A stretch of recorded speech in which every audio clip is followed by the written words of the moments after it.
എല്ലാവർക്കും നമസ്കാരം.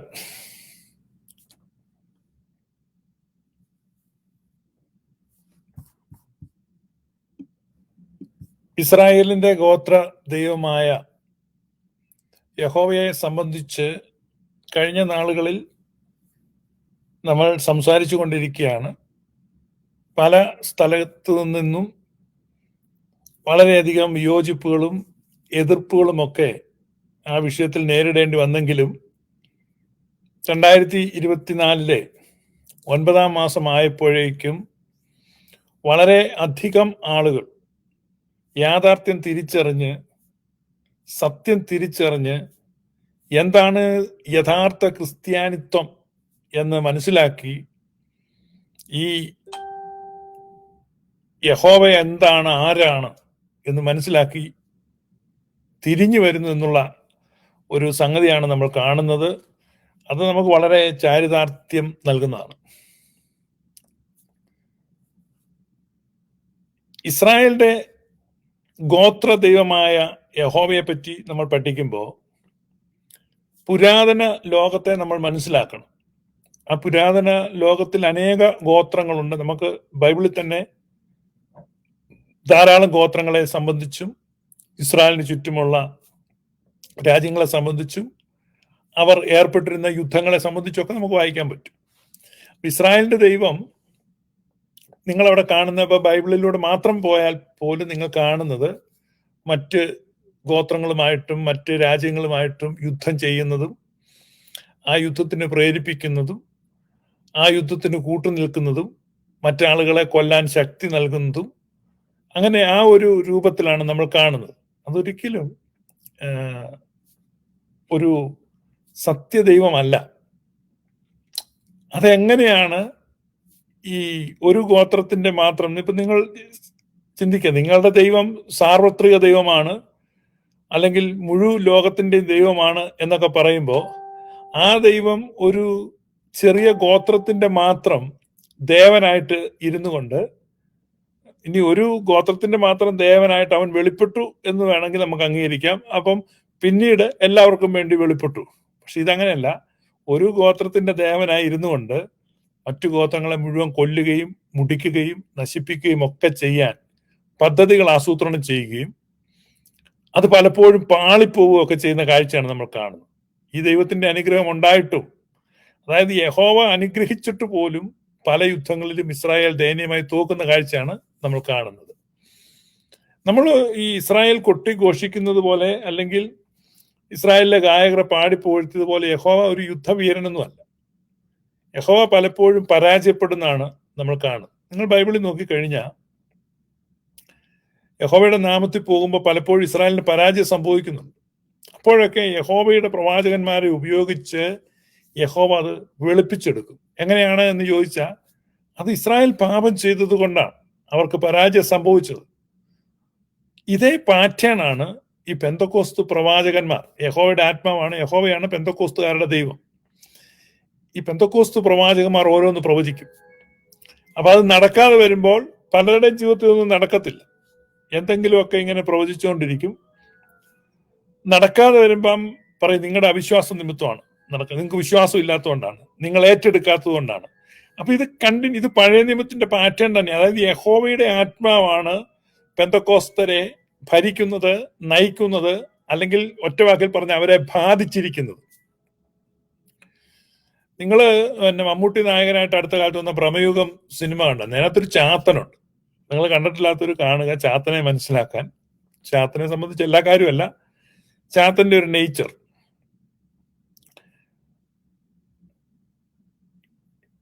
ചാത്തൻ ലോക്കലി പ്രകൃതി ശക്തികളെ സ്വാധീനിക്കും. നിങ്ങൾ ചാത്തൻ സേവ നിങ്ങൾക്ക് അറിയാമല്ലോ.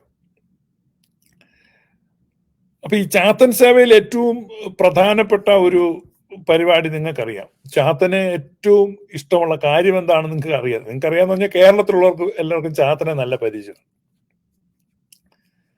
ഇപ്പൊ ഇവിടെ ചില ആളുകൾ ചോദിക്കും, ഇപ്പൊ ഇന്നലെ ക്ലബ് ഹൗസിൽ ഒരു ചർച്ചയിൽ ഉയർന്നു വന്ന ഒരു ചോദ്യമാണ്. അവർ പ്രധാനമായിട്ടും ചോദിച്ച ചോദ്യം, ഇങ്ങനെയൊക്കെ ആണെങ്കിൽ എന്തുകൊണ്ട് ഈ ദൈവത്തിന്റെ യേശുക്രിസ്തുവിന്റെ ആഗമനത്തെക്കുറിച്ചും ഒക്കെ പ്രവചനങ്ങൾ യഹോവയുടെ കാലഘട്ടത്തിൽ സംഭവിച്ചിട്ടുണ്ട്. അത് തിരുവെഴുത്തിൽ കാണുന്നുണ്ട്. നിങ്ങൾക്ക് ഒരൊറ്റ സിംഗിൾ പ്രവചനം വെടിപ്പായ ഭാഷയിൽ, അതായത് കൃത്യമായ രൂപത്തിൽ യേശുക്രിസ്തുവിനെ പറ്റി യഹോവയുടെ പ്രവാചകന്മാരുടെ ഗ്രന്ഥത്തിൽ കാണിച്ചു തരാൻ പറ്റുമോ? ഞാൻ ഓപ്പൺ ചലഞ്ചാണ്. ഇതേ പ്രതിസന്ധിയാണ് ഈ യഹൂദന്മാരുമായിട്ടുള്ള ചർച്ചയിൽ പലപ്പോഴും ഈ ക്രിസ്ത്യൻ അപ്പോളജറ്റിക്സുകൾ നേരിടും. എന്തുകൊണ്ട് അപ്പൊ യഹോവയാണ് ഈ സത്യദൈവമെങ്കിൽ യഹോവയുടെ പ്രവാചകന്മാർ പ്രവചിക്കുമ്പോൾ കൃത്യമായിട്ടും ഈ രക്ഷകനായ യേശുക്രിസ്തുവിന്റെ ആഗമനത്തെക്കുറിച്ച് ക്ലിയർ ആയിട്ട് അങ്ങ് പ്രവചിച്ചാൽ മതി. ക്ലിയർ ആയിട്ട് അത് അങ്ങ് എഴുതി വെച്ചാൽ മതി, ചേട്ടാ ഇതൊക്കെ അങ്ങ് പ്രവചിച്ചേക്ക്, ഇതിങ്ങനെയൊക്കെ വരാൻ പോണേ. പക്ഷേ യഹോവയുടെ പ്രവാചകന്മാരെ കൊണ്ട് ഈ സത്യം, ഇപ്പം നമുക്കറിയാം പല പ്രവാചകന്മാർക്കും യഹോവ എതിരായിരുന്നു. ആയിരക്കണക്കിന് പ്രവാചകന്മാരെ യഹോവ വധിച്ചിട്ടുണ്ട്. ഒരു ഉദാഹരണം നോക്കിക്കഴിഞ്ഞാൽ, സൈന്യങ്ങളുടെ യഹോവ ഇപ്രകാരം അരുളി ചെയ്യുന്നു, നിങ്ങളോട് പ്രവചിക്കുന്ന പ്രവാചകന്മാരുടെ വാക്ക് കേൾക്കരുത്, അവർ നിങ്ങളെ വ്യാജം ഉപദേശിക്കുന്നു. അവരാണോ ഇദ്ദേഹമാണോ വ്യാജം പറഞ്ഞെന്ന് എങ്ങനെ അറിയുന്നത്? യഹോവയുടെ വായിൽ നിന്നുള്ളതല്ല, സ്വന്തം ഹൃദയത്തിലെ ദർശനം അത്രേ അവർ പ്രവചിക്കുന്നത്. എന്നെ നിരസിക്കുന്നവരോട് അവർ നിങ്ങൾക്ക് സമാധാനം ഉണ്ടാകും എന്ന് യഹോവ അരുളി ചെയ്തിരിക്കുന്നു എന്ന് പറയുന്നു. തങ്ങളുടെ ഹൃദയത്തിലെ ശാഠ്യപ്രകാരം നടക്കുന്നവരോടൊക്കെ നിങ്ങൾക്കൊരു ദോഷവും വരികയില്ല എന്നും പറയുന്നു. യഹോവയുടെ വചനം ദർശിച്ചു കേൾപ്പാൻ തക്കവണ്ണം അവന്റെ ആലോചന സഭയിൽ നിന്നവനാർ, അവന്റെ വചനം ശ്രദ്ധിച്ച് കേട്ടിരിക്കുന്നവനാർ. യഹോവയുടെ ക്രോധം എന്ന കൊടുങ്കാറ്റ്, വലിയ ചുഴലിക്കാറ്റ് തന്നെ പുറപ്പെട്ടിരിക്കുന്നു, അത് ദുഷ്ടൻ. കണ്ടോ? അപ്പൊ യഹോവ എപ്പോഴും നന്മ പ്രവചിക്കുന്നവരുടെ, നന്മ സുവിശേഷിക്കുന്നവർക്ക് എതിരായിട്ട് ഇദ്ദേഹം എപ്പോഴും ക്രോധം, ചുഴലിക്കാറ്റ്, അനർത്ഥം, കൊലപാതകം, ഇത് തന്നെയാണ് പ്രവചിക്കുന്നത്. തന്റെ ഹൃദയത്തിൽ ഉദ്ദേശങ്ങളെ നടത്തി തീരുവോളം യഹോവയുടെ കോപം മാറുകയില്ല. ഭാവി കാലത്ത് നിങ്ങൾ അതിനെ പൂർണ്ണമായി ഗ്രഹിക്കും. ഞാൻ ഈ പ്രവാചകന്മാരെ അയക്കാതിരുന്നിട്ട് അവർ ഓടി, ഞാൻ അവരോട് അരുളി ചെയ്യാതിരുന്നിട്ടും അവർ പ്രവചിച്ചു. അപ്പൊ ഇങ്ങനെ പ്രവാചകന്മാരെ തടസ്സപ്പെടുത്തുന്നതായിട്ട് നമുക്ക് കാണാൻ പറ്റും. ഒരുപാട് സ്ഥലങ്ങളിൽ നമുക്ക് കാണാൻ പറ്റും. ഇവിടെ നിങ്ങൾ കാണുന്ന യഹോവയുടെ ഏറ്റവും വലിയൊരു സ്വഭാവം കോപം എന്നുള്ളതാണ്. ക്രോധം, കോപം, അതുപോലെ ശാഠ്യം. യഹോവയ്ക്ക് ഭയങ്കര ശാഠ്യമാണ്. നിങ്ങൾ ഒരു ചുരുക്കി പറഞ്ഞാൽ, ഗലാത്യ ലേഖനം 5-ാം അധ്യായത്തിൽ നിങ്ങൾക്ക് ജഡത്തിന്റെ പ്രവർത്തികൾ പൗലോസ് വിശദീകരിക്കുന്നുണ്ട്. ജഡത്തിന്റെ പ്രവർത്തികൾ, നിങ്ങൾ ഈ ജഡത്തിന്റെ പ്രവർത്തികൾ നോക്കണം. ഗലാത്യ ലേഖനം 5-ാം അധ്യായത്തിൽ ജഡത്തിന്റെ പ്രവർത്തികളും ആത്മാവിന്റെ ഫലവും കാണാം, ഇല്ലേ? ആത്മാവിന്റെ ഫലം എന്ന് പറഞ്ഞിട്ട് സ്നേഹം, സന്തോഷം, സമാധാനം, ദീർഘക്ഷമ, ദയ, പരോപകാരം, വിശ്വസ്തത, സൗമ്യത, ഇന്ദ്രിയജയം, ഇങ്ങനെ 9 കാര്യങ്ങൾ അവിടെ എഴുതിയിട്ടുണ്ട്. എന്നാൽ ജഡത്തിന്റെ പ്രവൃത്തികള് നമുക്ക് ഗലാത്യ ലേഖനം 5-ാം അധ്യായത്തിൽ ജഡത്തിന്റെ പ്രവൃത്തികൾ കാണാം. ജഡത്തിന്റെ പ്രവൃത്തികൾ എന്ന് പറയുമ്പോൾ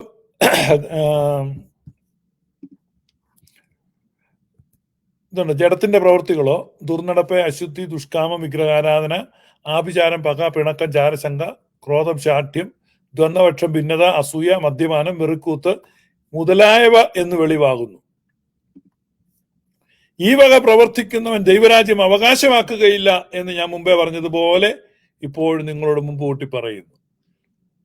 ഇത് കണ്ടോ? ഈ വക പ്രവർത്തിക്കുന്നവൻ ദൈവരാജ്യം അവകാശമാക്കുകയില്ല. അപ്പൊ ഈ പറഞ്ഞ ജഡത്തിന്റെ പ്രവൃത്തികളെല്ലാം യഹോവ ചെയ്യുന്നതായിട്ട് ഈ തിരുവെഴുത്തുകൾ നിങ്ങൾക്ക് കാണാൻ പറ്റും. നിങ്ങളുടെ കയ്യിലിരിക്കുന്ന ബൈബിളിൽ തന്നെ നിങ്ങൾ നോക്കിയാൽ ജഡത്തിന്റെ പ്രവൃത്തികൾ എന്ന് പറഞ്ഞ് പൗലോസ് ശ്ലീഹ വിശദീകരിച്ചിട്ടുള്ള ഈ കാര്യങ്ങൾ എല്ലാം യഹോവ ചെയ്യുന്നുണ്ട്. അതിന്റെ കാരണം എന്താ? യഹോവ അതെല്ലാം ചെയ്യുന്നുണ്ട്. അതിന്റെ അർത്ഥം എന്താണ്? യഹോവ ദൈവരാജ്യത്തിൽ ഇല്ല, യഹോവയ്ക്ക് ദൈവരാജ്യം അവകാശമാക്കുവാൻ കഴിയുകയില്ല എന്നാണ് അതിന്റെ അർത്ഥം. കാരണം ദൈവരാജ്യം അവകാശമാക്കുക എന്ന് പറഞ്ഞാൽ അതൊരു കാരണവശാലും ഈ വക കാര്യങ്ങൾ ചെയ്യുന്നവന് സാധിക്കില്ല എന്നാണ്. യേശുക്രിസ്തു പറയുന്ന ഈ ഒരു പിന്നെ കാര്യമുണ്ട് അതേക്കുറിച്ച്. അവൻ ആദ്യം മുതൽ കൊലപാതകനാണ്, അറുപ്പാനും മുടിപ്പാനും മോഷ്ടിപ്പാനും അല്ലാതെ കള്ളൻ വരുന്നില്ല. യോഹന്നാൻ ശ്ലീഹ പറയുന്നതാണ്, പാപം ചെയ്യുന്നവൻ പിശാചിന്റെ മകനാകുന്നു, പിശാച് ആദ്യം മുതൽ പാപം ചെയ്യുന്നുവല്ലോ. പിശാചിന്റെ പ്രവർത്തികൾ അഴിപ്പാൻ തന്നെ ദൈവപുത്രൻ പ്രത്യക്ഷനായി. അപ്പൊ ഇന്നലെ നമ്മുടെ ചർച്ച പിശാചിനെ സംബന്ധിച്ചായിരുന്നു. നമുക്ക് ഇന്നത്തെ വൈകിട്ടത്തെ ക്ലാസ്സും പിശാചിനെ സംബന്ധിച്ചാണ്. അപ്പൊ ആദ്യം മുതൽ കൊലപാതകം ചെയ്യുന്നവൻ, ആദ്യം മുതൽ കൊലപാതകം ചെയ്യുന്നവൻ, ഇതാണ് നമ്മൾ കാണുന്ന കാഴ്ച. ആദ്യം മുതൽ കൊലപാതകം ചെയ്യുന്നവൻ, അറുപ്പാനും മുടിപ്പാനും മോഷ്ടിപ്പാനും വരുന്നവൻ. ഇനി നിങ്ങൾ 3-ാം അധ്യായം 15-ാം വാക്യം വായിക്കുക. യോഹന്നാൻ ശ്ലീഹായുടെ ലേഖനമാണ് നമ്മൾ ഈ വായിക്കുന്നത്. 1 യോഹന്നാൻ 3-ാം അധ്യായം 15-ാമത്തെ വാക്യം. സഹോദരനെ പകയ്ക്കുന്നവൻ എല്ലാം കുലപാതകനാകുന്നു, യാതൊരു കുലപാതകനും നിത്യജീവൻ ഉള്ളിൽ വസിച്ചിരിപ്പില്ല. സഹോദരനെ പകയ്ക്കുന്നവൻ എല്ലാം കുലപാതകനാകുന്നു, യാതൊരു കുലപാതകനും നിത്യജീവൻ ഉള്ളിൽ വസിച്ചിരിപ്പില്ല എന്ന് നിങ്ങൾ അറിയുന്നു. അപ്പൊ ഒരിക്കലും ജീവൻ ഉള്ളിലുണ്ടെങ്കിൽ അവൻ കൊല ചെയ്യില്ല. യാതൊരു കൊലപാതകൻ, അതിനകത്ത് നോ എക്സ്ക്യൂസ്, അതിനകത്ത് നോ എക്സംഷൻ, അതിനകത്ത് ഒരു ആളെ ഒഴിവാക്കുന്നില്ല. ആ വാക്യം ഇങ്ങനെയാണ്, സഹോദരനെ പകയ്ക്കുന്നതിനെല്ലാം കൊലപാതകനാകുന്നു. അടുത്ത് പറയാണ്, യാതൊരു കൊലപാതകനും, that no murderer has eternal life abiding in him. അപ്പൊ എത്ര പേരെയാണ് യഹോവ കൊന്നത്? എത്ര പേരെയാണ്? അത്രയും ആളുകളെ കൊന്ന യഹോവയുടെ ഉള്ളിൽ നിത്യജീവൻ ഒരിക്കലും ഇല്ല, അന്ധകാരം മാത്രമേ ഉള്ളൂ. ഒരു കൊലപാതകന്റെ ഉള്ളിൽ നിത്യജീവൻ ഉണ്ടാവില്ല, ഉണ്ടാകാൻ പാടില്ല. ഇപ്പൊ നിങ്ങൾക്ക് ഇത് ഇറ്റ്സ് റിയലി ഷോക്കിംഗ്. നിങ്ങൾ ഈ പല ആളുകൾക്കും ഷോക്കിംഗ് ആണെന്ന് എനിക്കറിയാം, ബുദ്ധിമുട്ട് വരും ഇത് മനസ്സിലാക്കാൻ. കാരണം കൊലപാതകം ചെയ്യുന്ന ആളുടെ ഉള്ളിൽ നിത്യജീവനില്ല, അപ്പൊ നിങ്ങൾക്ക് ഒരിക്കലും അതിൽ നിന്ന് നിത്യജീവൻ കിട്ടില്ല. അതുകൊണ്ട് നിങ്ങൾക്കറിയാം, കായീന് ഹാബേലിനെ കൊന്നു. ദൈവം എന്ത് ചെയ്തു? കൊലപാതകിയായ കായീനെ കൊന്നുകളയാന്ന്. നോ, കൊലപാതകിയായ ഒന്നാമത്തെ കൊലപാതകമാണെന്ന് ഓർക്കണം. മാതൃകാപരമായിട്ട് ശിക്ഷിക്കണ്ടേ, അവിടെ നിർത്തണ്ടേ? മനുഷ്യവർഗത്തിലെ ആദ്യത്തെ കൊലപാതകം നടക്കുക. അപ്പൊ തന്നെ എന്ത് ചെയ്യണം? കായിനെ കൊന്ന് അന്തപായി മുറുക്കണം. അപ്പൊ ഈ കായിന്റെ നെറ്റിമേൽ സമാധാനത്തിന്റെ റൂഷ്മ വരച്ചു. ആ കായിന്റെ നെറ്റിമേൽ സമാധാനത്തിന്റെ റൂഷ്മ വരച്ച ദൈവത്തിന്റെ പുത്രനാണ് യേശു കർത്താവ്. ഇവിടെ നിയമത്തിൽ വ്യക്തമായി വ്യഭിചാരത്തിൽ പിടിക്കപ്പെടുന്ന സ്ത്രീയെ കല്ലെറിഞ്ഞ് കൊല്ലണമെന്ന് നിയമം റിട്ടൺ ആയിട്ട് നിലനിൽക്കെ, ലിഖിത നിയമം നിലനിൽക്കെ, പിടിക്കപ്പെട്ടു വന്ന സ്ത്രീയെ ഞാൻ നിന്നെ വിധിക്കുന്നില്ല, പോയിക്കൊള്ളുക. ആ സ്ത്രീയെ കൊന്നാൽ യേശു കർത്താവ് കൊലപാതകനാകും, അവന്റെ ഉള്ളിൽ നിത്യജീവൻ വസിക്കില്ല. അപ്പൊ യേശുവിന്റെ പിതാവാരാണ്? സ്വന്തം സഹോദരനെ കൊലപ്പെടുത്തിയ കായിനെ വധിച്ചില്ല എന്ന് മാത്രമല്ല, അവന് സ്നേഹത്തിന്റെ സാന്ത്വനം നൽകി, സംരക്ഷണത്തിന്റെ കവചമൊരുക്കി, സമാധാനത്തിന്റെ റൂഷ്മ നെറ്റിമേൽ വരച്ചുവിട്ട ആ ദൈവത്തിന്റെ പുത്രനാണ് യേശു കർത്താവ്. ഒരു ശാപത്തിൽ 4 ചുള്ളിക്കമ്പ് പെറുക്കി, വേറെ ഒഫൻസ് ഒന്നുമില്ല, അതിന് ശിക്ഷയൊന്നും എഴുതപ്പെട്ടിട്ടില്ല. എന്ത് ചെയ്യണം ആർക്കും അറിയത്തില്ല, പ്രമാണം പറയുന്നില്ല. യഹോവയോട് ചോദിച്ചു, ഫസ്റ്റ് ഒഫൻസ് ആണ്, ഇതിനു മുമ്പ് ഇങ്ങനെ ആരും ചെയ്തിട്ടില്ല. ഫസ്റ്റ് ഒഫൻസ് എപ്പോഴും കോടതി പരിഗണിക്കും. ഓക്കെ, വാണിംഗ് കൊടുത്തു വിട്, അല്ലെ 4 അടി കൊടുത്തു വിട്. യഹോവ പറഞ്ഞ എന്താണെന്നറിയോ? കല്ലെറിഞ്ഞു കൊല്ലാൻ പറഞ്ഞു. അപ്പൊ 4 ചുള്ളിക്കമ്പ് പെറുക്കിയവനെ കല്ലെറിഞ്ഞു കൊല്ലുന്ന ഒരു യഹോവയും, സ്വന്തം സഹോദരനെ വധിച്ചിട്ട് പോലും അവന് ചെറിയ ശിക്ഷ പോലും കൊടുക്കാതെ അവന്റെ നെറ്റിമേൽ സമാധാനത്തിന്റെ റൂഷ്മ വരച്ചുവിട്ട ഒരു ദൈവവും ഈ ബൈബിളിൽ നിങ്ങൾക്ക് കാണാം. അപ്പൊ ഈ ദൈവത്തിന്റെ പ്രവചനങ്ങൾ, മെസ്സേജസ്, ഞാനൊരു ഉദാഹരണം പറയാം. കേന്ദ്ര ഗവൺമെന്റിന്റെ പദ്ധതികൾ കേരളത്തിൽ വന്നപ്പോ, കേന്ദ്ര ഗവൺമെന്റ് കോവിഡിന്റെ കാലത്ത് കൊടുത്ത ഭക്ഷണ സാധനങ്ങൾ കിറ്റായിട്ട് കേരള സർക്കാർ വിതരണം ചെയ്തപ്പോ അതിൽ കേന്ദ്ര ഗവൺമെന്റിന്റെ പേര് വന്നില്ല. കേന്ദ്ര ഗവൺമെന്റിന്റെ പദ്ധതികൾ പലപ്പോഴും സംസ്ഥാന സർക്കാരുകൾ എന്ത് ചെയ്യാറുണ്ട്? സ്ലോ ചെയ്യിക്കാറുണ്ട്, ചിലത് പൂഴ്ത്തി വെക്കാറുണ്ട്, ചിലത് അവഗണിക്കാറുണ്ട്, ചിലത് തടസ്സപ്പെടുത്താറുണ്ട്.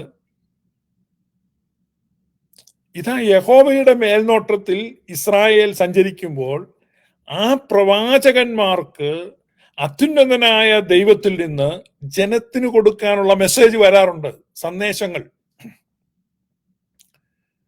ഈ മെസ്സേജ് പറയണമെന്ന് ഈ പ്രവാചകന്മാർക്ക് പലപ്പോഴും ആഗ്രഹമുണ്ട്. പക്ഷേ ഈ ചാത്തൻ സേവ, ഈ അതായത് നമ്മുടെ നാട്ടിലെ ഈ കുട്ടിച്ചാത്തനുണ്ട്, അല്ലെങ്കിൽ നിങ്ങൾ മമ്മൂട്ടിയുടെ പ്രമേയവും കാണുക, അതിനകത്തൊരു ചാത്തൻ ഇരിപ്പുണ്ട്.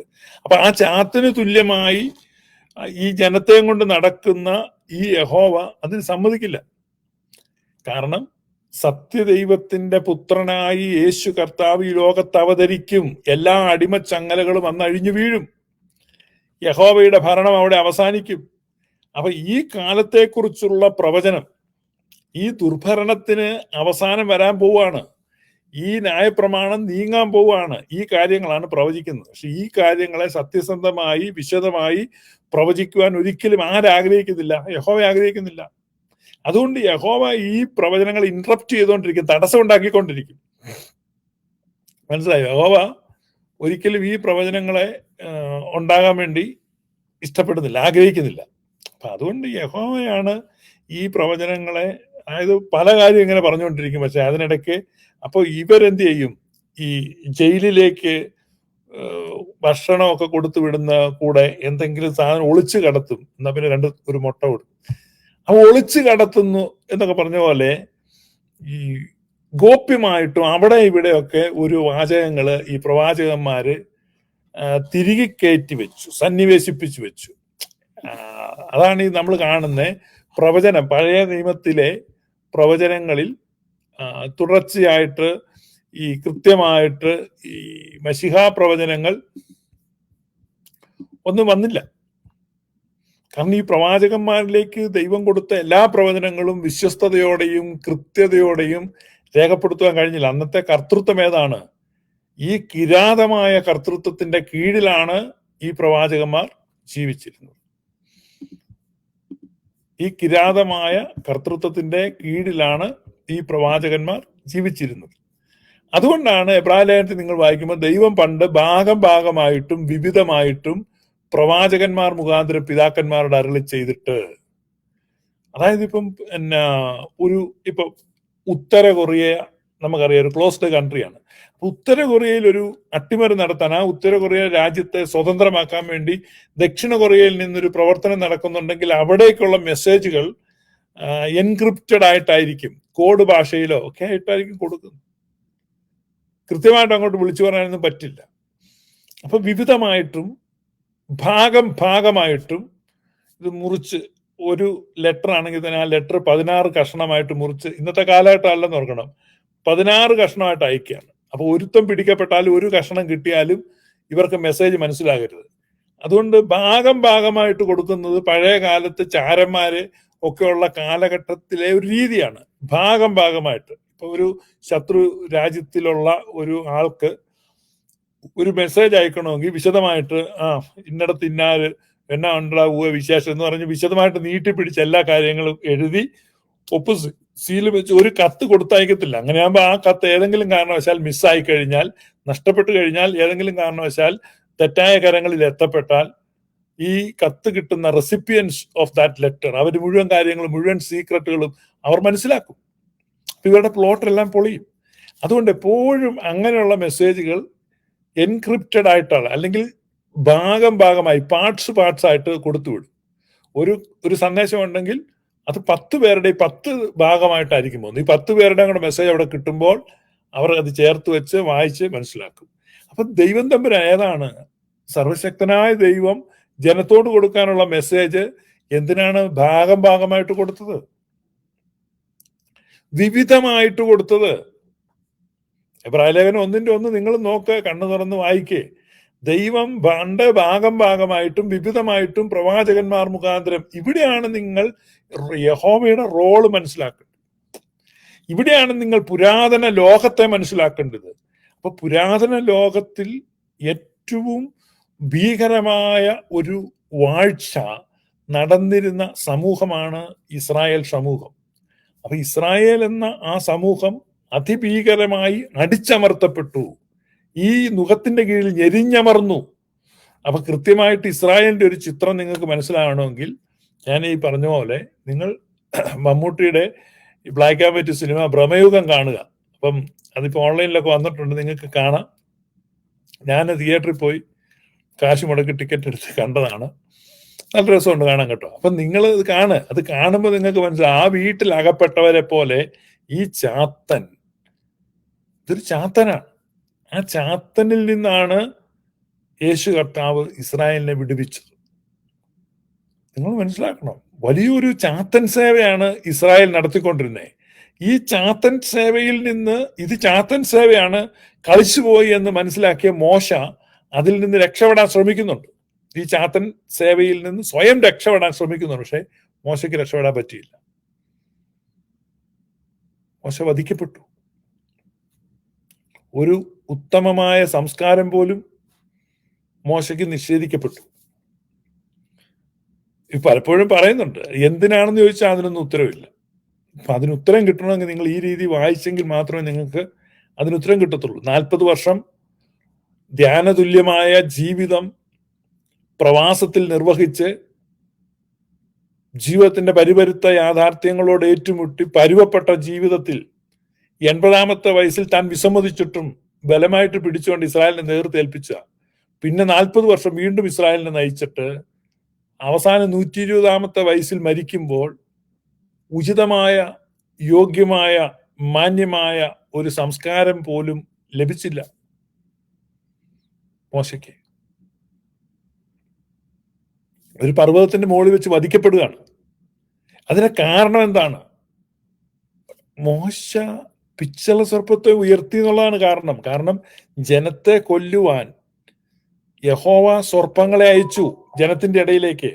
അപ്പൊ യഹോവ അയച്ച സർപ്പങ്ങൾ ദംശിച്ച് ആളുകൾ മരിച്ചുകൊണ്ടിരുന്നു. അതായിരുന്നു യഹോവയ്ക്ക് വേണ്ടി. യഹോവ അത് കണ്ട് രസിച്ചുകൊണ്ടിരിക്കുകയാണ്. അപ്പം യഹോവയെക്കാളേറെ ജനത്തെ സ്നേഹിച്ച മോശ ആ ജനത്തെ രക്ഷിക്കാൻ വേണ്ടി പാളയത്തിന്റെ നടുവിൽ അശേര ബിംബത്തെ, അശേര പ്രതിഷ്ഠയാണ് ഈ സർപ്പം എന്ന് പറയുന്നത്. അശേര പ്രതിഷ്ഠ ഉയർത്തിവെച്ചു. സൗഖ്യത്തിന്റെ ദേവതയായ അശേര, ഇസ്രായേലിന്റെ യഥാർത്ഥത്തില് ആദ്യത്തെ ദേവതയായ അശേര, ഇസ്രായേൽ ഏറ്റവും സ്നേഹിച്ച ദേവത അശേരയാണ്. അശേരയുടെ ബിംബം അവർ യെരൂശലേം ദേവാലയത്തിനുള്ളിൽ വരെ വെച്ചിരുന്നു. ഈ അശേര ഇസ്രായേലിനെ സൗഖ്യമാക്കി. ആ പിച്ചള സർപ്പത്തിലേക്ക് നോക്കുന്നവർ മുഴുവൻ സുഖപ്പെട്ടു. അപ്പോഴും യഹോവ അയച്ച പാമ്പുകൾ വന്ന ആളുകളെ കടിച്ചുകൊണ്ടിരുന്നു. എന്നാൽ അശേരയിലേക്ക് തിരിയുന്നവർ രക്ഷ പ്രാപിച്ചുകൊണ്ട്, ഇത് യഹോവയെ തെല്ലൊന്നുമല്ല ചൊടിപ്പിച്ചത്. ഇതാണ് മോശയെ വധിക്കാനുള്ള കാരണം. ആണ് മോശ കൊല്ലപ്പെടുന്നത്. കാരണം മോശയ്ക്ക് ഈ രക്ഷ പ്രാപിക്കണമെന്ന് ചെറുതായിട്ട് കുതറിയെങ്കിലും കഴുത്തിലെ പിടിമുറുകി. എന്നാൽ യേശു കർത്താവ് ആ നുഖത്തെ തകർക്കുവാൻ, the yoke shall be destroyed because of the anointing, അഭിഷേക നിമിത്തം നുഖം തകർന്നു പോകും. ആ ന്യായപ്രമാണത്തിന്റെ നുഖം, യഹോവയുടെ നുഖം തകർക്കുവാനാണ് കർത്താവ് വന്നത്. അത് തകർത്തു കളഞ്ഞു. കർത്താവ് യേശു ക്രിസ്തു, യേശുവിന്റെ നാമം, that's the name above every name. ഒരു ക്രിസ്ത്യാനിയെ സംബന്ധിച്ച് യേശുവിന്റെ നാമമാണ് അവന് നൽകപ്പെട്ടത്. നമ്മുടെ അഭിമാനം യേശുവിന്റെ നാമമാണ്. Jesus the name above every name. പത്രോസ്ലീഹ പറയാണ്, നമുക്ക് മറ്റൊരു നാമവും നൽകപ്പെട്ടിട്ടില്ല. യഹോവയുടെ നാമം ഉണ്ടായിരുന്ന പത്രോസ് പറഞ്ഞു, എടാ ഇപ്പോൾ നമ്മൾ അനുഗ്രഹിക്കപ്പെട്ടവരാണ്, യഹോവയുടെ നാമത്തോടൊപ്പം നമുക്ക് ഇതാ യേശു എന്ന നാമം കൂടെ കിട്ടിയിരിക്കുന്നു. No no no no no. പത്രോസ്ലീഹ പറയാണ്, നമുക്ക് വേറൊരു നാമവും നൽകപ്പെട്ടിട്ടില്ല, യേശു എന്ന നാമം. അതെല്ലാ നാമത്തിലും വിളിക്കപ്പെടുന്ന സർവനാമത്തിനും മീതെ, അത്യന്തം മീതെ ഉള്ള നാമം. യഹോവ പറഞ്ഞിരിക്കുന്ന എന്നേക്കും ജ്ഞാപകമായിട്ട് ഈ നാമമുണ്ട്, നിങ്ങൾ ഇത് ഉയർത്തിക്കണം. ഇന്ന് ഈ യഹോവ എന്ന ഈ ചാത്തന്റെ പേര് സെല്ല് ചെയ്തുകൊണ്ടിരുന്നു കേരളത്തിൽ ക്രൈസ്തവരുടെ ക്രൈസ്തവ കുടുംബങ്ങളിൽ, അവരുടെ പ്രാർത്ഥനകളിൽ, അവരുടെ പാട്ടുപുസ്തകങ്ങളിൽ. ഇങ്ങനെ പല രീതിയിലും ഈ യഹോവ എന്ന നാമം കടന്നുകൂടി ഈ ക്രിസ്തീയ കുടുംബങ്ങളെ സ്വാധീനിച്ചു. അവർക്ക് ട്രൂ ക്രിസ്ത്യാനിറ്റി എന്താണെന്ന് മനസ്സിലായില്ല. അപ്പൊ ആ ട്രൂ ക്രിസ്ത്യാനിറ്റിയിലെ സ്നേഹം, സന്തോഷം, സമാധാനം, സ്വാതന്ത്ര്യം, 4 സായ, ഇതാണ് യേശു ക്രിസ്തുവിലൂടെ വരേണ്ടത്. ഇതൊന്നും യഹോവയുടെ ഭരണകാലത്ത്, യഹോവയുടെ 1500 വർഷമാണ് യഹോവ ഇസ്രായേലിനെ ഭരിക്കുന്നത്. അതിൽ 1500 ഒരു 300 കൊല്ലം മുമ്പ് പുള്ളി മൊഴി ചൊല്ലിയൊക്കെ പോകുന്നുണ്ട്, ഡിവോഴ്സ് കൊടുക്കുന്നുണ്ട്. കഴിഞ്ഞ ദിവസം നമ്മൾ പറഞ്ഞ യെരമ്യാ പ്രവചനം 3 അധ്യായം വായിക്കുമ്പോൾ. അപ്പൊ ഈ 1500 വർഷത്തെ യഹോവയുടെ ഭരണം നിങ്ങൾ നോക്കി, ഒരു ദൈവമാണോ? ഒരു ദൈവം വേണ്ട, ഒരു കൊള്ളാവുന്ന ആമ്പ്രന്നവൻ ഭരിച്ചിരുന്നേ പോലും അതിനേക്കാൾ സമാധാനവും സ്വസ്ഥത ഇസ്രായേലിന് കിട്ടിയത്. നിങ്ങൾ ഇസ്രായേലിന്റെ 1500 വർഷത്തെ ഗ്രാഫ് നിങ്ങൾ നോക്ക്, അവരുടെ ലൈഫ് നിങ്ങൾ നോക്ക്, അവരെ ട്രാക്കിലൂടെ നിങ്ങളൊന്ന് സഞ്ചരിച്ചു നോക്ക്. 1500 വർഷത്തെ നിങ്ങൾ പരിശോധിക്കുമ്പോൾ, പഠിക്കുമ്പോൾ ഇതൊരു ചാത്തനായിരുന്നു എന്ന് നിങ്ങൾക്ക് കൃത്യം മനസ്സിലാവും. It's none but A Chathan. അപ്പൊ ഈ ചാത്തൻ എന്ന് പറഞ്ഞാൽ നിങ്ങൾക്കറിയാം, ചാത്തൻ ഏറ്റവും ഇഷ്ടമുള്ള സാധനം എന്താന്ന് നിങ്ങൾക്കറിയാവോ? ചാത്തന് ഏറ്റവും ഇഷ്ടമുള്ള സാധനം മദ്യമാണ്. മദ്യം ചാത്തന് ഭയങ്കര ഇഷ്ടമാണ്.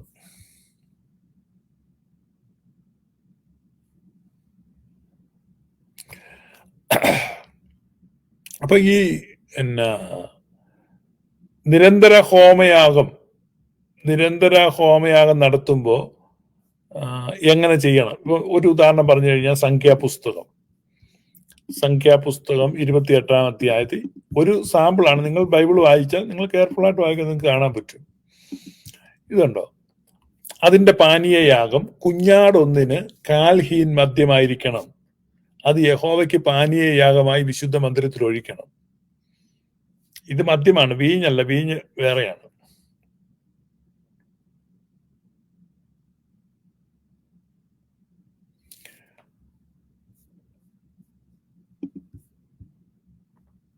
കാൽ ഹീൻ, ഒരു ഹീൻ എന്ന് പറയുമ്പോൾ 5.7 ലിറ്റർ ആണ്. 6 ലിറ്ററോളം 5,700. അപ്പൊ 5.7 ലിറ്റർ ആണ്. അപ്പൊ കാൽ ഹീൻ എന്ന് പറയുമ്പോൾ 1.5 ലിറ്റർ മദ്യം. നമ്മുടെ ഒരു ഫുൾ ബോട്ടിൽ എന്ന് പറഞ്ഞാൽ 750 മില്ലിയാണ്, 2 ഫുൾ ബോട്ടിൽ. അപ്പൊ 2 ഫുൾ ബോട്ടിൽ മദ്യം ഓരോ ആടിനും യഹോവയ്ക്ക് നേദിക്കണം. നിങ്ങൾ ഒന്ന് ഓർത്തേ, ഓരോ ആട്ടിൻകുട്ടി 2 ഫുൾ ബോട്ടിൽ മദ്യം. ഇതാണ് അതിന്റെ ഒരു അനുപാതം. ഈ അനുപാതത്തിൽ വേണം അവിടെ ഭക്തജനങ്ങൾ ഓഫറിങ് കൊണ്ടുവരാൻ. നിങ്ങൾ ഈ യഹോവ എന്നൊക്കെ പറയുമ്പം അവിടെ എന്താ നടന്നുകൊണ്ടിരുന്നത്? ചാത്തൻ സേവയാണ് ഈ നടക്കുന്നത്. പറഞ്ഞ് ചാത്തൻ സേവയാണ്. അത് നിങ്ങൾ മനസ്സിലാക്കാൻ ഞാൻ പറഞ്ഞു. നിങ്ങളെ അടുത്തൊരു ഇടവരെ ഈ കടമറ്റംപള്ളിയിലൊക്കെ ചാത്തൻ സേവ ഉണ്ടായിരുന്നു. ഒക്കെ ഇപ്പം പള്ളി അധികാരികൾ നിർത്തലാക്കി. എന്റെയൊക്കെ ചെറുപ്പത്തിൽ ഞാൻ ഓർക്കുന്നുണ്ട്, കടമറ്റംപള്ളിയിലൊക്കെ മദ്യക്കുപ്പിയായിട്ട് ആളുകൾ പോകും, കള്ളുകുപ്പിയായിട്ട് പോകും. അപ്പൊ അതൊക്കെ നിർത്തലാക്കി. ഞാൻ പറഞ്ഞ എന്താണെന്ന് വെച്ച് കഴിഞ്ഞാൽ, വളരെ പ്രാകൃതമായ ചാത്തൻ സേവ. നിങ്ങൾ ഈ ബൈബിൾ അവിടെ മുഴുവൻ വായിക്കുമ്പോൾ ഓരോ യാഗത്തിലും ഈ മദ്യം അർപ്പിക്കണം. ഓരോ യാഗത്തിലും മദ്യമില്ലാതെ ഒരു യാഗവും ഇല്ല. എല്ലാ യാഗത്തിലും ഉണ്ട് മദ്യം.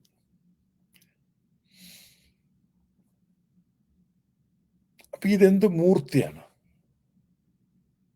ഇനി നിങ്ങൾ നോക്കിക്കഴിഞ്ഞാൽ ഈ മദ്യപ്രിയം അവിടെയൊന്നും യഹോവയ്ക്ക് മദ്യപ്രിയം നിൽക്കുന്നില്ല. യഹോവ കൊടുക്കുന്ന ഒരു ഇൻസ്ട്രക്ഷൻ യഹോവ ഭക്തന്മാർ ശ്രദ്ധിച്ച് കേൾക്കണം കേട്ടോ.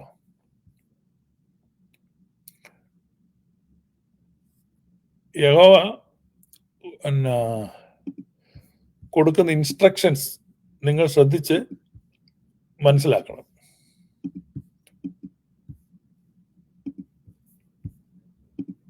ഒരു ഇൻസ്ട്രക്ഷൻ ഞാൻ വായിക്കാം. നിന്റെ ദൈവമായ യഹോവ നിന്നെ അനുഗ്രഹിച്ചിരിക്കുമ്പോൾ നിന്റെ ദൈവമായ യഹോവ തന്റെ നാമം സ്ഥാപിക്കാൻ തിരഞ്ഞെടുക്കുന്ന സ്ഥലം വളരെ അകലെയും അത് കൊണ്ടുപോകാൻ കഴിയാതെ വണ്ണം വഴി അതിദൂരവുമായിരുന്നാൽ, എന്ന് പറഞ്ഞാൽ യഹോവയുടെ ടെമ്പിൾ അല്ലെ വിശുദ്ധ സ്ഥലം വളരെ ദൂരെയാണെങ്കിൽ നീ എന്ത് ചെയ്യണം, നിന്റെ ദശാംശം എന്ത് ചെയ്യണമെന്നാണ് യഹോവ പറയുന്നത്. ദശാംശം അത് വിറ്റ് പണമാക്കി പണം കയ്യിലെടുത്ത് നിന്റെ ദൈവമായ യഹോവ തിരഞ്ഞെടുക്കുന്ന സ്ഥലത്തേക്ക് കൊണ്ടുപോകണം. നിന്റെ ഇഷ്ടം പോലെ, ഇനി നിങ്ങൾ ശ്രദ്ധിച്ച്, നിന്റെ ഇഷ്ടം പോലെ മാടോ ആടോ വീഞ്ഞോ മദ്യമോ. നമുക്ക് വീഞ്ഞിനെ കുറിച്ചല്ല ഈ പറയുന്നത് മദ്യം എന്ന് പറയും. വീഞ്ഞ് എന്ന് പറഞ്ഞു കഴിഞ്ഞാൽ ലൈറ്റ് ഡ്രിങ്ക് ആണ്. മദ്യം എന്ന് പറഞ്ഞാൽ സ്ട്രോങ് ഡ്രിങ്ക് ആണ്. വീഞ്ഞെന്ന് പറഞ്ഞാൽ അതിനകത്ത് ആൽക്കഹോൾ പെർസെന്റ് എന്ന് പറഞ്ഞാൽ 12 to 16%, അല്ലെ 12%, 10%, 15% ഒക്കെ ആൽക്കഹോൾ. അതായത് ഇപ്പൊ 100 മില്ലി വീഞ്ഞെടുത്താൽ അതിൽ 12 മില്ലി ആൽക്കഹോൾ വരും. മദ്യം എന്ന് പറഞ്ഞാൽ അതിനകത്ത് 40, 45, 80% വരെയൊക്കെയുള്ള മദ്യം.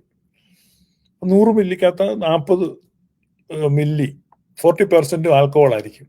അപ്പൊ അത് വളരെ സ്ട്രോങ് ആണ്. അപ്പൊ വളരെ സ്ട്രോങ് ആയ മദ്യം, വീഞ്ഞോ മദ്യമോ, ഇങ്ങനെ നീ ആഗ്രഹിക്കുന്ന ഏതിനെയും ആ പണം കൊടുത്ത് വാങ്ങി നിന്റെ ദൈവമായ യഹോവയുടെ സന്നിധിയിൽ വെച്ച് തിന്ന് നീയും നിന്റെ കുടുംബവും സന്തോഷിക്കണം. അപ്പൊ ഇതാണ് യഹോവ പറയുന്നത്. കള്ളു കുടിച്ച് ഈ ഇറച്ചിയും മദ്യവും എല്ലാം കഴിച്ച് ദൈവസന്നിധിയിൽ ഇരുന്ന് നീ കഴിക്ക്. അപ്പൊ ഇതാണ് ഈ ചാത്തൻ സേവയുടെ ഒരു പ്രത്യേകതയാണ്. ഈ ചാത്തൻ സേവ നടത്തിയിട്ടുള്ളവർക്കറിയാം. ചാത്തൻ സേവ എന്ന് പറഞ്ഞു കഴിഞ്ഞാൽ ഇറച്ചിയും മദ്യവും മുഖ്യമാണ്. ഇറച്ചിയും മദ്യവും വെച്ചിട്ട് തിന്നുകയും കുടിക്കാൻ ചാത്തൻ സേവയുടെ ഒരു ഇതാണ്. നിങ്ങൾ അന്വേഷിച്ചാൽ മതി ചാത്തൻ സേവ എങ്ങനെയാണോ. നിന്റെ പട്ടണങ്ങളിലുള്ള ലേവിനെ മറന്നു കളയരുത് എന്ന് പറഞ്ഞു കഴിഞ്ഞാൽ ഇത് നിങ്ങൾ നടത്തുമ്പോൾ അവിടെയുള്ള പുരോഹിതന്മാരെ കൂടെ വിളിച്ച് അവർക്കും കൂടെ ഒഴിച്ചു കൊടുക്കണം എന്ന് യഹോവ പ്രത്യേകിച്ച് പുരോഹിതന്മാരുടെ താല്പര്യമുള്ളതുകൊണ്ട് പറഞ്ഞിരിക്കുകയാണ്. ഇത് ബൈബിളിലുള്ള കാര്യം കേട്ടോ. നിങ്ങൾ നോക്ക്, നിങ്ങളുടെ വീട്ടിലെ ബൈബിളിൽ ഈ വാക്യം ഉണ്ടോ എന്ന് നോക്ക്. അപ്പൊ നിങ്ങൾക്ക് ഇപ്പൊ പെന്തക്കോസ്തുകാരെ സംബന്ധിച്ച് അവർ യഹോവ ഭക്തന്മാരാണ്. യഹോവ പറയുന്നത് യഹോവ ഭക്തന്മാർ ചെയ്യണം. അപ്പൊ പെന്തക്കോസ്തുകാർ ദശാംശം ഒന്നും ഒരിക്കലും പാസ്റ്റർക്ക് കൊടുക്കേണ്ട കാര്യമില്ല. ബൈബിൾ അനുസരിച്ചും യഹോവ പറഞ്ഞനുസരിച്ച്, യഹോവ കൽപ്പിച്ചനുസരിച്ച് നിങ്ങൾ നല്ല ഇറച്ചി, നല്ല ഫുൾ ബോട്ടിൽ മദ്യമൊക്കെ മേടിച്ചിട്ട് ദൈവസന്നിധിയിൽ ഇരുന്ന് അത് കുടിച്ചങ്ങ് പഠിച്ചു പൂക്കുറ്റിയാകുക എന്നുള്ളതാണ് യഹോവ പറഞ്ഞിരിക്കുന്നത്. നിങ്ങൾ യഹോവ ഭക്തി മൂത്ത് എന്റെ തലയിൽ കയറാൻ വരണ്ട. നീയൊക്കെ എന്റെ നേരെ വന്നിട്ട് കാര്യമില്ല. യഹോവ ഭക്തനാണ് നീയെങ്കിൽ നീ ഇത് ചെയ്യുക. ആദ്യം പോയി യഹോവ പറഞ്ഞ കാര്യം ചെയ്യുക. ഇപ്പൊ യഹോവ പറഞ്ഞ മറ്റു കാര്യങ്ങളൊക്കെ ചെയ്യാൻ ബുദ്ധിമുട്ടാണ്. ഇതാണ് എളുപ്പമാണല്ലോ. യഹോവ ഭക്തന്മാരുണ്ട് ഇവിടെ. എനിക്ക് എന്റെ ഇതിന്റെ കീഴെ ഒന്ന് മെസ്സേജ് എഴുതുക ഒക്കെ ചെയ്യുന്ന ഭക്തന്മാർ ആദ്യം പോയി ഇത് ചെയ്യാനേ, അല്ല ഇറച്ചി കള്ളമൊക്കെ മേടിച്ച് കുടിക്കുകയോ തിന്നുകയോ ഒക്കെ ചെയ്യേ. എന്നിട്ട് നീ കിടന്ന് കൂവാൻ നോക്ക്. ഞാൻ മോശമായിട്ട് പറയുന്നല്ല കേട്ടോ. ഇത് യഥാർത്ഥത്തിൽ ഇതൊരു ചാത്തനാണ്. ഈ ചാത്തൻ സേവയാണ് അവർ നടത്തിക്കൊണ്ടിരുന്നത്. ചാത്തൻ സേവയ്ക്കുള്ള ഇൻസ്ട്രക്ഷൻസ് നിങ്ങൾക്ക് അവിടെ കാണാൻ പറ്റും. പിന്നെ നിങ്ങൾക്കറിയാം ഈ ചാത്തനേർ എന്ന് പറഞ്ഞ് നിങ്ങൾ കേട്ടിട്ടുണ്ടോ? നമ്മുടെ നാട്ടിലൊക്കെ ചാത്തനേർ എന്ന് പറയും. ചാത്തന്റെ ഒരു പ്രധാനമുണ്ട് കല്ല് പെറുക്കി എറിയുക. യഹോവയ്ക്ക് ഭയങ്കര ഇഷ്ടമാണ് കല്ല് പെറുക്കി എറിയുക. നിങ്ങൾ വായിച്ചിട്ടില്ലേ? കല്ല് പെറുക്കി എറിയുമായിരുന്നു. ചാത്തനേർ യഹോവയുടെ ക്രോധം കൽമഴയായിട്ട് വന്നു എന്നൊക്കെ വലിയ സാഹിത്യ ഭാഷയിൽ എഴുതുന്നത് ഒന്നുമില്ല. ഈ ചാത്തനേറാണ്. നിങ്ങൾ പഴമക്കാരോടൊക്കെ ചോദിച്ചാൽ മതി. നമ്മുടെ നാട്ടിലൊക്കെ ഈ ചാത്തനേർ നടന്നിട്ടുണ്ട്.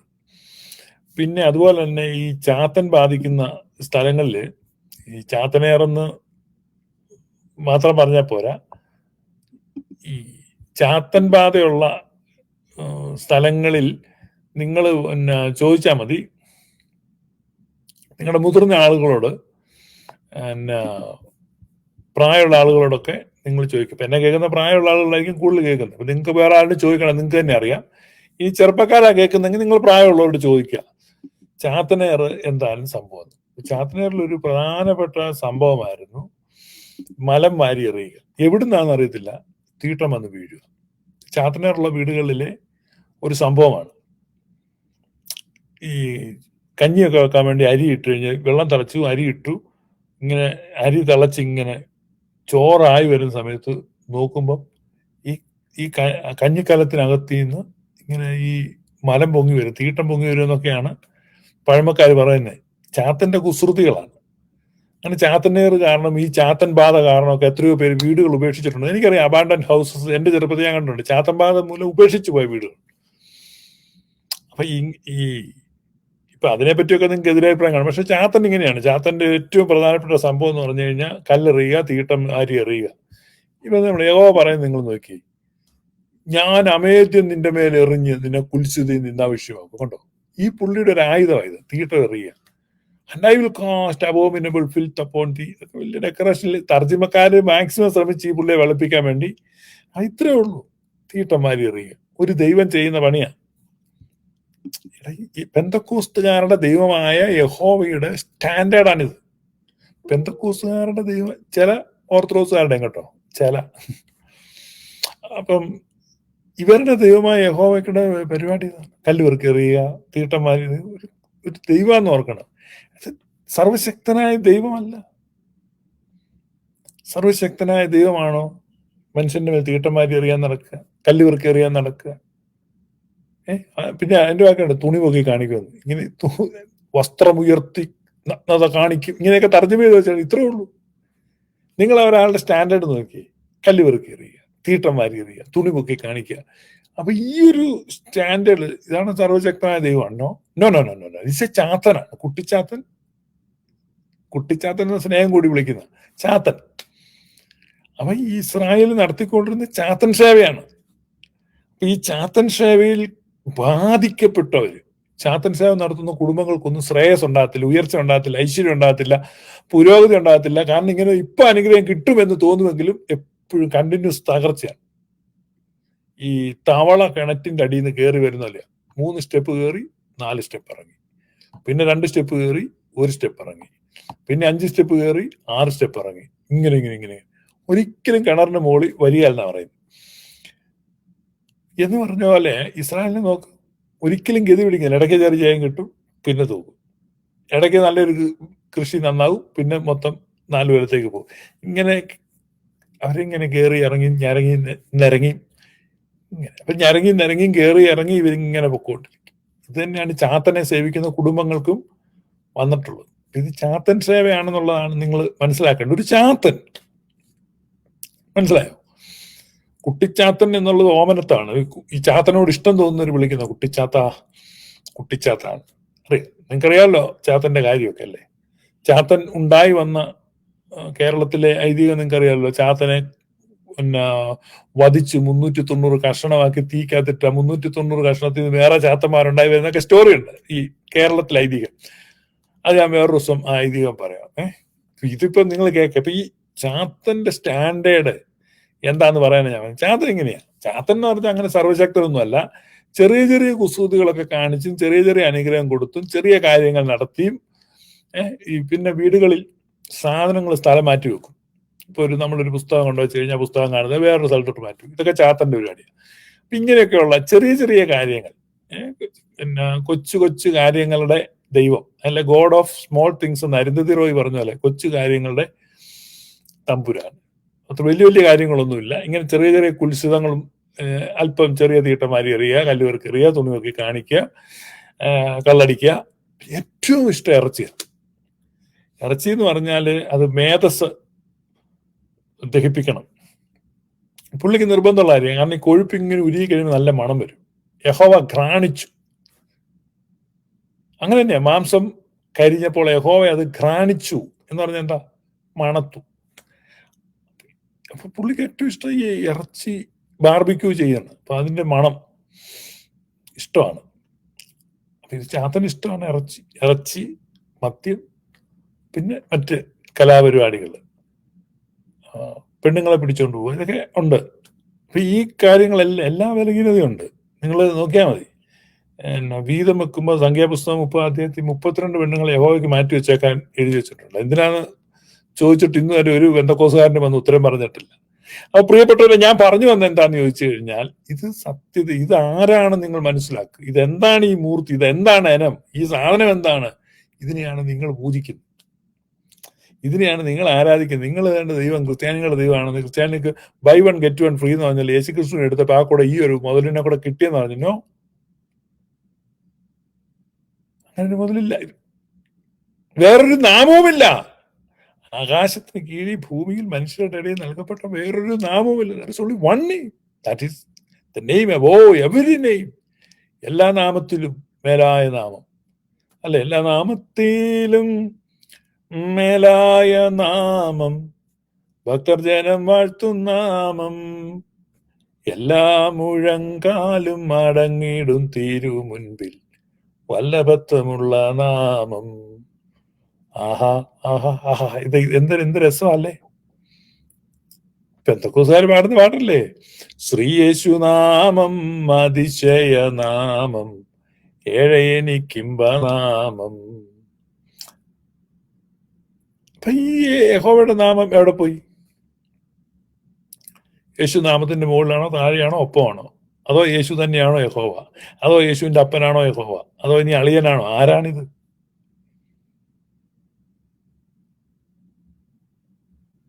ആരാണ്? എന്നെ കണ്ടവൻ പിതാവിനെ കണ്ടിരിക്കുന്നു അല്ലേ യേശു പറഞ്ഞേ? വ്യഭിചാരത്തിൽ പിടിക്കപ്പെട്ട് കല്ലെറിഞ്ഞു കൊല്ലുവാൻ വിധിക്കപ്പെട്ട് യേശുവിന്റെ അടുക്കൽ കൊണ്ടുവരപ്പെട്ട ആ സ്ത്രീയോട് ഞാൻ നിന്നെ വിധിക്കുന്നില്ല എന്ന് പറഞ്ഞ് സ്വതന്ത്രയാക്കി അവളെ വിടുക. ആ യേശുവിനെ കാണുന്നവൻ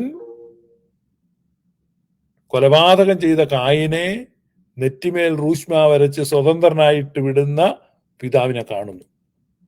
എന്നെ കാണുന്നവൻ പിതാവിനെ കാണുന്നു.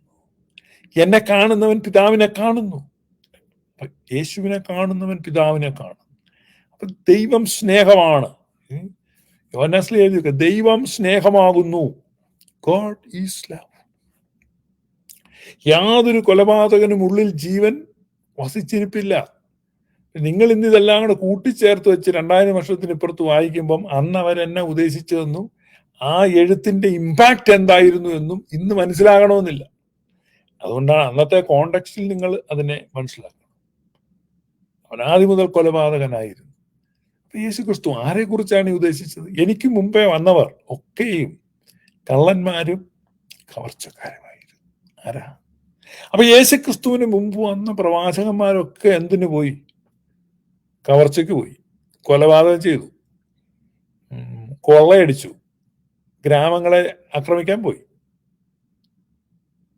ഇതിനെല്ലാം ആര് പ്രേരിപ്പിച്ചു? ഈ ചാത്തൻ പ്രേരിപ്പിച്ചു. അത്തരം കാര്യങ്ങൾ മുതിരാതിരുന്ന പ്രവാചകന്മാർ ഉപദ്രവിക്കപ്പെട്ടു. നിങ്ങൾ പഴയ നിയമം കെയർഫുൾ ആയിട്ട് വായിക്കുമ്പോൾ നിങ്ങൾക്കറിയാം, അവർ ഉപദ്രവിക്കപ്പെട്ടിട്ടുണ്ട്. അപ്പൊ സത്യദൈവത്തിൽ നിന്നുള്ള സന്ദേശങ്ങൾ പലപ്പോഴും തമസ്കരിക്കുവാൻ അവർ നിർബന്ധിതരായി. അപ്പോൾ അവരുടെ സന്ദേശങ്ങൾക്കിടയിൽ, പ്രവചന ദൂതുകൾക്കിടയിൽ അവർ യഥാർത്ഥ സത്യത്തെക്കുറിച്ചും യഥാർത്ഥ പ്രകാശത്തെക്കുറിച്ചും യഥാർത്ഥത്തിലുള്ള വിമോചനത്തെക്കുറിച്ചും ആ വിമോചനത്തെക്കുറിച്ചുള്ള ആ യഥാർത്ഥ പ്രത്യാശയെക്കുറിച്ചും നിരന്തരം പറയുവാൻ ആ പാവങ്ങൾക്ക് കഴിഞ്ഞില്ല. അതുകൊണ്ട് അവരെന്ത് ചെയ്തു? ഭാഗമായിട്ടും വിവിധമായിട്ടും പറഞ്ഞു. അതേ അവർക്ക് പറ്റിയുള്ളൂ, അത്രേ സാധിക്കുള്ളായിരുന്നു. മനസ്സിലായോ? ഭാഗികമായി ദൃഷ്ടാന്തത്താൽ നിബിയന്മാർ മൂലം പൂർവികതാതരോടാരാഞ്ഞു. അപ്പൊ നമ്മൾ ഭാഗികമായിട്ട് മാത്രമേ ആ ദൈവത്തിന്റെ സന്ദേശം ആ പ്രവാചകന്മാർക്ക് അരുളി ചെയ്യാൻ കഴിഞ്ഞുള്ളൂ. നിരന്തരമായിട്ട് അല്ലെങ്കിൽ എന്തു വന്നേനെ? അല്ലെങ്കിൽ നിങ്ങൾക്കറിയാവോ, ഇത് നിരന്തരമായിട്ട് ഇത് വന്നേനെ. യേശുക്രിസ്തുവിനെ കുറിച്ചുള്ള പ്രവചനങ്ങളും സത്യവചനങ്ങളും ഈ പ്രത്യാശയും ഈ സ്നേഹത്തിന്റെ കാര്യവും ഇതെല്ലാം കൃത്യമായിട്ട് വന്നേനെ. ഇതങ്ങനെയല്ല. ഇത് ഒരു ചാത്തൻ അവരെ നയിച്ചുകൊണ്ടും ഭരിച്ചുകൊണ്ടും മേയിച്ചുകൊണ്ടും പോകുമ്പോൾ അതിന് ഇടയ്ക്ക് പല തടസ്സങ്ങളുണ്ട്. ഉദാഹരണം പറഞ്ഞാൽ അശേര അവിടെ ഇടപെടുന്നുണ്ട്. അശേര ആരാധിക്കുന്ന ജനങ്ങളുണ്ടായിരുന്നു. ഈ യഹോവ ആരാധന ഇഷ്ടപ്പെടാതെ അശേരെ ആരാധിക്കുന്നവരുണ്ടായിരുന്നു. യഹോവയുടെ കടുത്ത ഭക്തർ രാജാക്കന്മാരാകുമ്പോൾ ഫ്രം ടൈം ടു ടൈം അവരെ വധിച്ചിരുന്നു, അവരുടെ പൂജാഗിരികളെ ഇടിച്ചു തകർത്തിരുന്നു. അപ്പോഴും ഒട്ടും ധൈര്യം ക്ഷയിക്കാതെ ധൈര്യം അവലംബിച്ച് ഒരു വിമോചന മുന്നണിയായിട്ട്, ഒരു തിരുത്തൽ ശക്തിയായിട്ട് ഇസ്രായേലിൽ തന്നെ.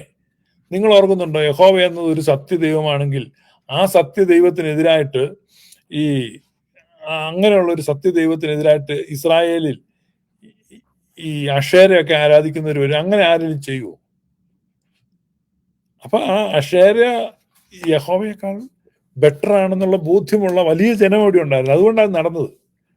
നിങ്ങൾക്ക് കാണാം, ബൈബിളിൽ ഒരുപാട് സ്ഥലങ്ങൾ കാണാം. അവൻ അശേരാസ്തംഭങ്ങളെ വെട്ടി നീക്കി. എങ്ങനെ അശേരസ്തംഭം വന്നേ അവിടെ? ഇവൻ ഗുണമുള്ളവനാണെങ്കിൽ അവിടെ വേറൊരു ദൈവത്തിന്റെ സ്കോപ്പ് ഉണ്ട്. അതുപോലെ തന്നെ ഏറ്റവും ഇൻസെക്യൂർ ആയിട്ടുള്ള ഗോഡാണ് യഹോവ. യഹോവയുടെ ഇൻസെക്യൂരിറ്റി നിങ്ങൾക്ക് ബൈബിളിൽ മുഴുവൻ കാണാൻ പറ്റും. അവർ അന്യ ദൈവങ്ങളിലേക്ക്, പ്രവാചകന്മാരുടെ ഹൃദയത്തെ വശീകരിച്ചു, പ്രവാചകന്മാരിലേക്ക് അവർ തിരിഞ്ഞു, ഇങ്ങനെ ഹി വാസ് സോ ഇൻസെക്യൂർ. അരക്ഷിതാവസ്ഥയാണ്. എപ്പോഴും പറയുവാണ്ട് ജനത്തെ വശീകരിച്ചുകൊണ്ട് പോകണു, വേറെ ദേവന്മാരിലേക്ക് ജനം തിരിയുന്നു, ഇങ്ങനെ ബഹളം വെച്ചുകൊണ്ടിരിക്കും.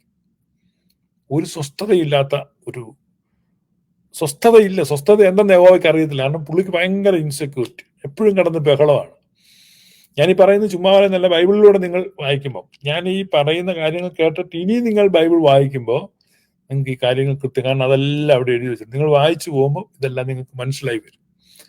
ആ യഹോവയുടെ ഇൻസെക്യൂരിറ്റി, യഹോവ എത്ര വിക്കഡായിട്ട്, എത്ര ക്രൂക്കഡായിട്ട് പെരുമാറി, ഇതെല്ലാം നിങ്ങൾക്കറിയാം. എന്നിട്ട് യഹോവ ചില സമയത്ത് ഗമ അടിക്കുന്നുണ്ട്.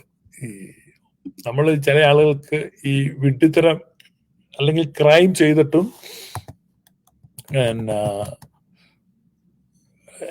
ക്രൈം ചെയ്തിട്ടും ചില സമയത്ത് അത് ഇപ്പൊ കള്ളു കുടിച്ചൊക്കെ ഇരിക്കുന്ന സമയത്ത് ഗമയായിട്ട് അങ്ങ് പറയും.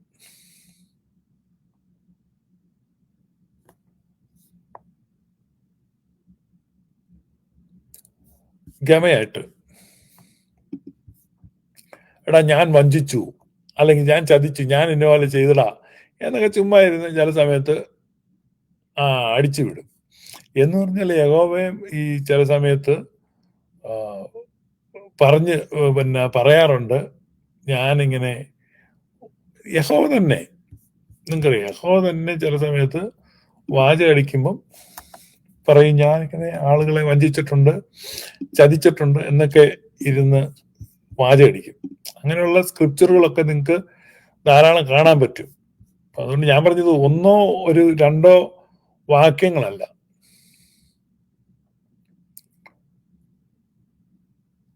ജനങ്ങളെ നശിപ്പിക്കുക, ജനങ്ങളെ കൊല്ലുക, ഒരു ചെറിയ കൽപ്പന അനുസരിച്ചില്ല എന്നൊക്കെ പറഞ്ഞ് അതിക്രൂരമായി അവരെ ശിക്ഷിക്കുക, അവരെ തകർത്ത് കളയുക, ഇതൊക്കെ തന്നെയാണ് യഹോവ കണ്ടിന്യൂസ് ആയിട്ട് ചെയ്യുന്നത്. ഒരിക്കലും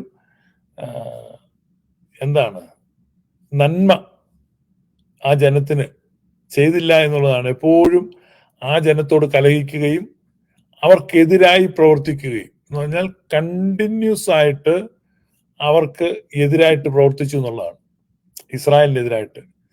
നിങ്ങൾ ബൈബിള് ശ്രദ്ധിച്ച് ഒന്ന് വായിച്ചാൽ യഹോവ ഇസ്രായേലിന്റെ ശത്രുവായിരുന്നോ മിത്രമായിരുന്നോ നിങ്ങൾ കണ്ടിച്ചു. അതുപോലെ ആ ജനത്തെ കഷ്ടപ്പെടുത്തുക. ആ ജനത്തിന് ഫേവറായിട്ട് ഒന്നും ചെയ്യാൻ അദ്ദേഹത്തിന് സാധിച്ചുമില്ല. മറിച്ച് അവർക്ക് എല്ലാ വിധത്തിലും ഉപദ്രവം ചെയ്ത്, എന്നാൽ അപ്പോഴൊക്കെയും ആരാധന അവരിൽ നിന്ന് കണ്ടിന്യൂസ് ഡിമാൻഡ് ചെയ്തുകൊണ്ടിരുന്നു. എന്നെ ആരാധിക്കുവിൻ, എങ്കിലേക്ക് തിരിയുവീൻ, ഞാൻ ഉന്നതനാണ്, ഞാനാണ് ശക്തൻ, ഞാനാണ് ദൈവം, ഇതിങ്ങനെ പറഞ്ഞുകൊണ്ട് സ്വയം പൊങ്ങി എപ്പോഴും ഇങ്ങനെ പറഞ്ഞുകൊണ്ടിരിക്കും. ഇത് എന്തുകൊണ്ടാണ് എന്ന് ചോദിച്ചു കഴിഞ്ഞാൽ, ഇതൊരു ദൈവമാണോ, ദൈവമാക്കാൻ കൊള്ളാം, ഇതെന്ത്? നിങ്ങൾ സ്വതന്ത്രമായ മനസ്സോടെ ഇത് തിരുവെഴുത്തുകളെ വായിക്കണം. ഒരു സൈക്കോ ദൈവം അല്ലെങ്കിൽ ഒരു ചാത്തൻ, ഈ ചാത്തന്റെ എല്ലാ സ്വഭാവങ്ങളും നിങ്ങൾക്ക് കാണാൻ പറയും. നിങ്ങൾക്ക് സത്യത്തിൽ ഒരു സൈക്കോസിന്റെ അവസ്ഥാന്തരങ്ങൾ എന്നൊക്കെ പറയുന്ന പോലെ.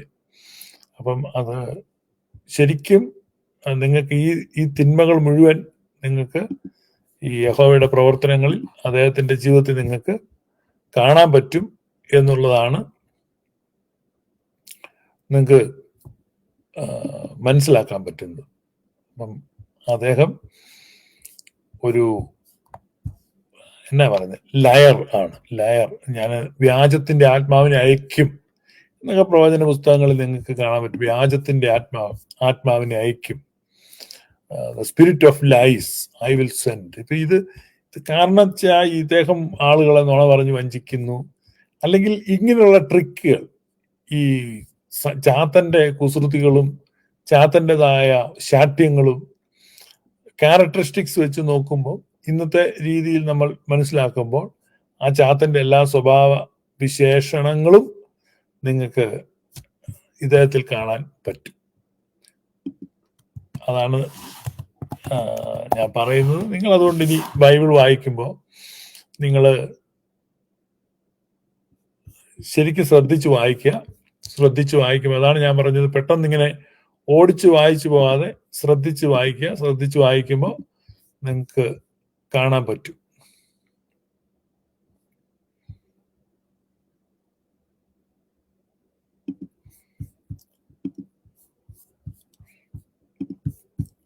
ഒടുവിലായി ഒരു വാക്യം കൂടെ വായിച്ച്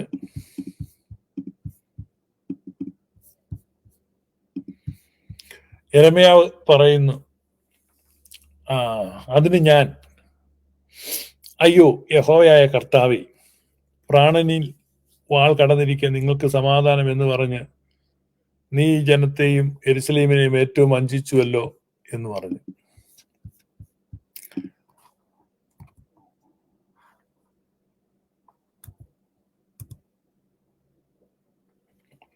ഇവിടെ എന്താണെന്ന് ചോദിച്ചാൽ,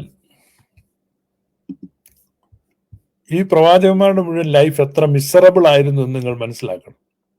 സുഖകരമായ ഒരു ജീവിതമൊന്നുമല്ല. എന്ന് പറഞ്ഞാൽ നല്ല രീതിയിൽ ദൈവത്തിന്റെ പ്രവാചകമല്ല. നിങ്ങൾ ഓർക്കണം, അത്യുന്നതനായ ഒരു ദൈവമാണെങ്കിൽ, സർവശക്തനായ ദൈവമാണ്, ആ ദൈവത്തിന്റെ പ്രവാചകനായിട്ട് ഇപ്പം ക്രിസ്ത്യാനിറ്റിയിലേക്ക് വന്നു കഴിയുമ്പോൾ ആദിമ സഭയിലെ ഒത്തിരി ക്രൈസ്തവർ പീഡനം അനുഭവിച്ചിട്ടുണ്ട്. അത് പുറത്തു നിന്നുള്ളവരിൽ നിന്നാണ്. പക്ഷെ ഇസ്രായേൽ അനുഭവിച്ച പീഡനങ്ങളിൽ പുറത്തുനിന്ന് അനുഭവിച്ച പീഡനങ്ങളെക്കാളും താടനങ്ങളെക്കാളും കൂടുതൽ പീഡനങ്ങളും താടനങ്ങളും യഹോവയിൽ നിന്നാണ് അനുഭവിച്ചത്. യഹോവയാണ് അവരെ ഉപദ്രവിച്ചത്.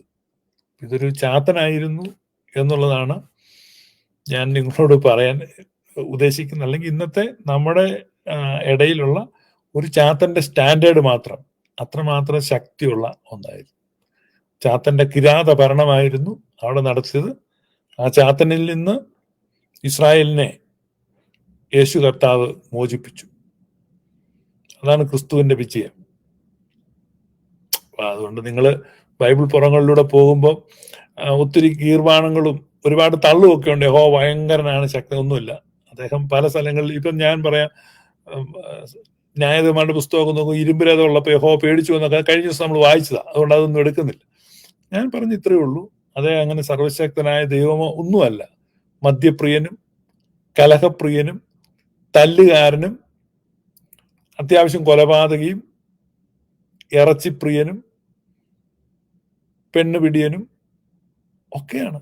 ഇതൊക്കെ നിങ്ങൾക്ക് തിരുവെഴുത്തുകളിൽ കാണാം. ഒന്നും ആരോപണം വ്യാജമായിട്ടല്ല, അദ്ദേഹത്തിന്റെ തന്നെ തിരുവെഴുത്ത് വെച്ച് അദ്ദേഹം രേഖപ്പെടുത്തി വെച്ചിട്ടുള്ള കാര്യങ്ങളാണ് നമ്മൾ വായിക്കുന്നത്. നമ്മൾ വായിച്ചിട്ട് കൃത്യമായി മനസ്സിലാക്കിയിട്ടാണ് പറയുന്നത്.